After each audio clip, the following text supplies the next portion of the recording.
Hey guys, Levelcap and Luetin here with an episode of On the Level, and today we're going to be discussing infantry gameplay in Battlefield, sort of the evolution of it, and what kind of gameplay mechanics are extremely popular. And first of all, we're going to start talking about some of the lack of interest in armored kill and perhaps why that might be. So Luetin, you want to start us off with that? Yeah, it's been kind of interesting with armored kill that it started off quite strong and everyone was very impressed by the overall grandeur of the maps. You know, you got the AC-130, which a huge amount of people have been talking about. People were loving all the tank combat, the massive size of the maps and so on and so on. But as it's kind of gone along and people have started to get a stronger feel, and I always think that that's the right thing to do, is that you shouldn't judge a DLC in the first week, because it's not always the most easily comparable gameplay, because people often play slightly differently when they're trying to get a feel for the maps, the vehicles and everything. So it's best to give it a couple of weeks before you really start to decide how the gameplay is. And what we've found is that, I know for the console side anyway, and it may be different for PC, but for the console side, it's been quite difficult to find armored kill maps unless you have your own server and you've set it up to be that way. A lot of people had armored kill maps constantly for like the first week, and now they've sort of disappeared. I've had many people that I play with, and even my subscribers, all saying the same thing, that when they try to find armored kill maps, there really are not so many of them, and the ones that are up are less well populated. And it does seem to suggest that, I mean, people are obviously going to make the link and the connection that with the console, they say, okay, well that's just because armored kill doesn't suit console because the maps are too big, and also the fact that people hate the whole rush situation. Personally, I feel like people have been taking it too negatively in that they haven't kind of perhaps got to grips, but you know, it still stands that it seems to be that people are not liking the armored kill stuff, and they have a stronger love of the sort of more infantry involved maps. Well, it's definitely the same on PC. The lack of servers was immediately noticeable, and part of that could be because the first few weeks it was just for premium members, and then it finally came out for everyone. But even after it came out for everyone, we were all kind of sitting around expecting this big server boost or something to show up, and it didn't really come. And it's like, wow, Armored Kill just kind of was a real flop. I mean, it looks beautiful. It's kind of hard to think about because the maps look so gorgeous, but the gameplay really is much slower. You have to have armor, and I think it's really because the lack of good infantry combat is really taken away from it. Now, I'm not saying I haven't had interesting infantry moments, especially in rush gameplay on there, but for the most part, it's really hard to just really incorporate some of that good close quarter infantry combat or working with a group of infantry in a squad, especially when something like the AC-130 can just decimate you. And I think it kind of goes to show that armor-intensive maps in Battlefield tend to be less popular than the infantry-heavy maps. And going as far back as something like Battlefield 1942, you had I think it was a Berlin map or something like that, and it was pretty much only infantry. I think there might have been one tank in it or an APC, like a half track or something in there, and it was one of the most popular maps. You join up all the time. It'd be constant infantry combat. Everybody liked it, and it was just insanely popular. I think there's been a huge pull for these infantry-heavy maps, and it just goes to show when you release an expansion that's geared specifically for armored stuff, tanks flying, all that stuff, the popularity just dwindles. I think it has as much to do as well with the map design itself, the fact of what a map can incorporate.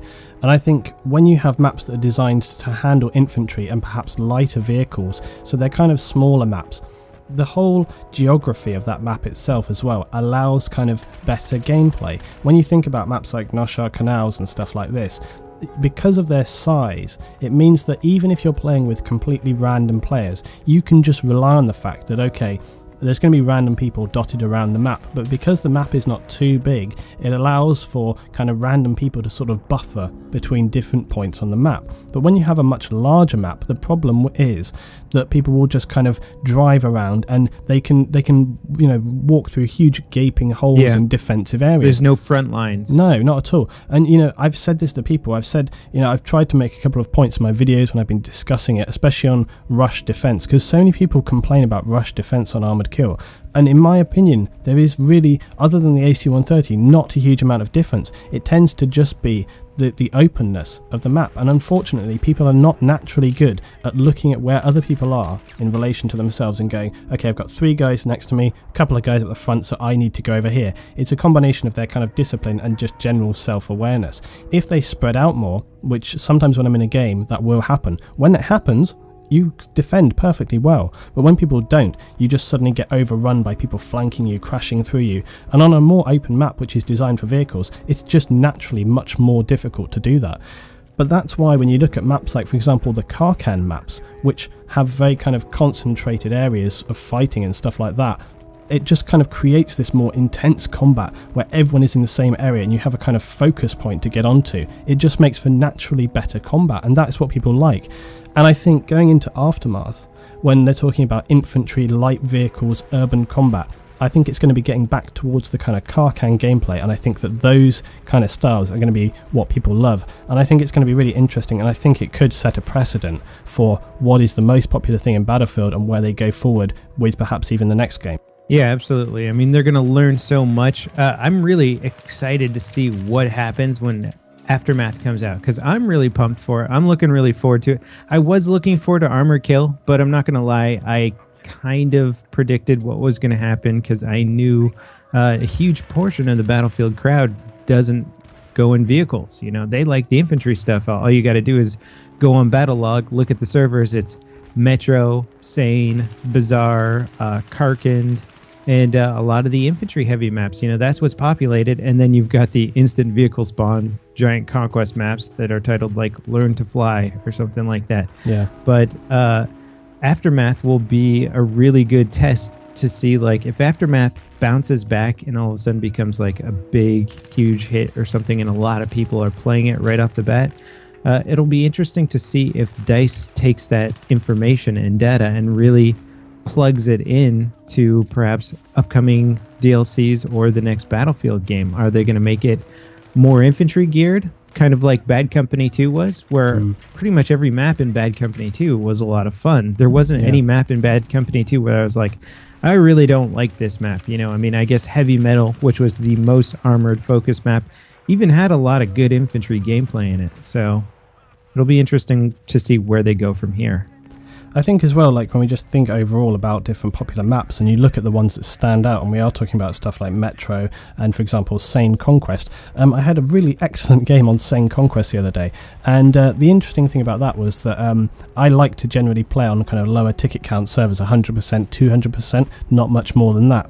I went onto this server, and it was actually the Battlefield Friends guys server, which was a really good one to play on, and they had their ticket count set to 500%.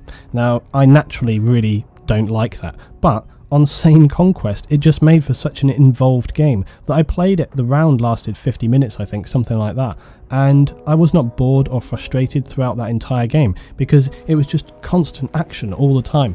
When you think about Sane Conquest, all the bases are in such kind of close proximity to one another that you can just run from one to the next. You've got literally just 2 tanks, so it's not overwhelming with the amount of armor on that map, and you get really good kind of point-to-point infantry combat. As well, when you think about that map, think about the difference in ranges. There's a lot of close, medium and long-range engagements around that whole map. And the fact that it's very simple, it's literally just a square with inter-crossing sections throughout it, it just makes for really excellent gameplay. And I've said this before, that map design really almost dictates the popularity and the success of gameplay. I was playing a Conquest game on Bandar the other day. Now, I know that whenever I say that Conquest on console is not good, people always, you know, bitch and pull me down on it. But unfortunately, I can't deny that when I play these games, you know, I had full teams in both sides, and I managed to just drive around in a quad, cap 4 bases, and I didn't even see another player. I didn't see one other player. Now, obviously, right, get a lot of flag capture ribbons, though. Yeah, for sure. Yeah, for sure. But I mean, you know, it's always going to depend on what team you get. Okay, some teams are going to be really aggressive, you know, they're going to push through those bottlenecks, they're going to fight, but I think you have to try and look at the kind of overall context, the big picture. Okay, what percentage of the games you play end up being good and bad? Okay, there's always going to be specific situations, and it just seems to be that, you know, these kind of balanced maps which have a good mix of infantry and light armor seem to be the ones that do really well. And I have to say, I enjoy them more. I find that they give you a better mix of combat, and for that, and they're more kind of consistent. They're more consistent. You don't have like periods of 10 minutes where you don't see another player, you know? Yeah, well, you can join the map, and any player can kind of play to their forte, their style. If you want to snipe, you can snipe in that map. If you want to play support, you can lay down machine gun, and there's still armor in there, so you can slap some C4 to the side of a tank and take it out. Yeah. You still have a lot of options in these smaller maps. They're just really well designed, and it's not necessarily linear because Bazaar and Sane are not linear maps, but overall, if you look at them from like a top-down perspective, it's like, all right, there's a dissecting road here and a few little ways to get through over here on flank on the sides, but overall, they're very simple designs. There's not too many ways to go, but not too few to make the choke points too insane, so you get a good mixture of infantry combat and flanking, and then you compare that to Grand Bazaar or Armored Shield. Is that what it's called? Shield, yeah, Armored Shield. And it's just like, all right, here's a giant open desert or a giant open meadow with some flags sprinkled throughout it and an AC-130 flying around, raining terror down on everyone. Like, there isn't any real natural choke points in the map, or like, oh man, they've taken the bridge, now we gotta push around this way or flank over here. It's no, you just drive towards the flag, start shooting at guys when you see them. Like, there isn't really much in the way of front lines or anything. I mean, it's just kind of chaos on a big plate.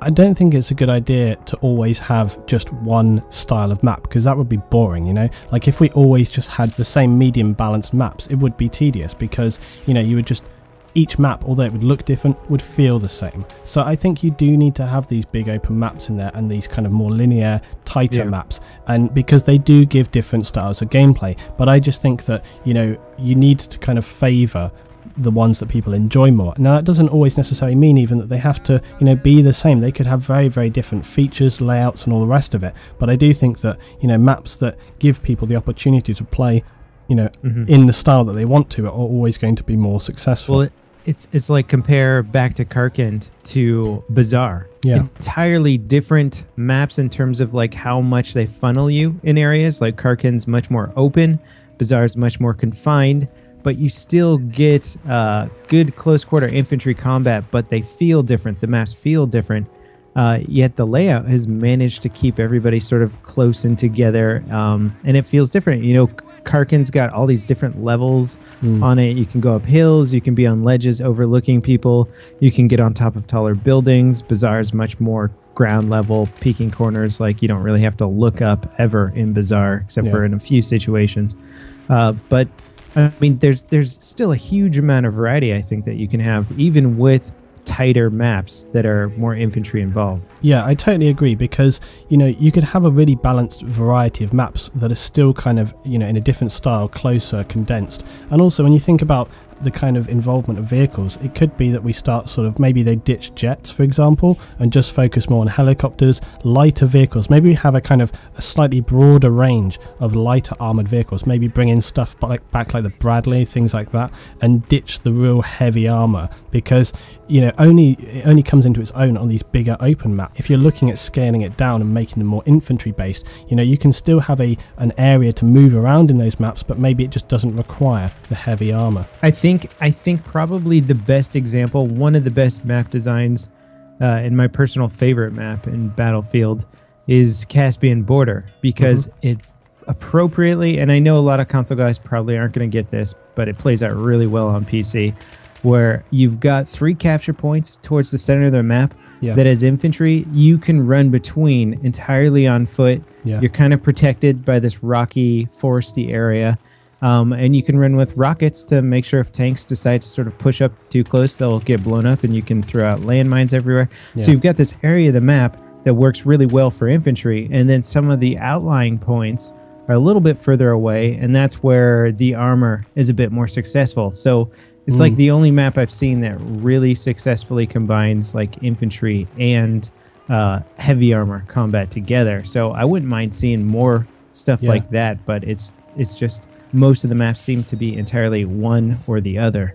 Yeah, I totally agree. I mean, when you think about other maps like Karg, or even if you go to like Bandar and stuff like that, they have, you know, they're very spread out all the way around. Whereas Caspian, yeah, it is a really good example, and Caspian works well on console as well. I think it works well, as you say, to have those kind of closer knit bases in the center of the map. And then if you think about having like a kind of satellite area that runs all the way around, that allows for your fast travel from different ends of the base, so you can move around all the way around the map, but you can also have combat at range firing in on those closer positions.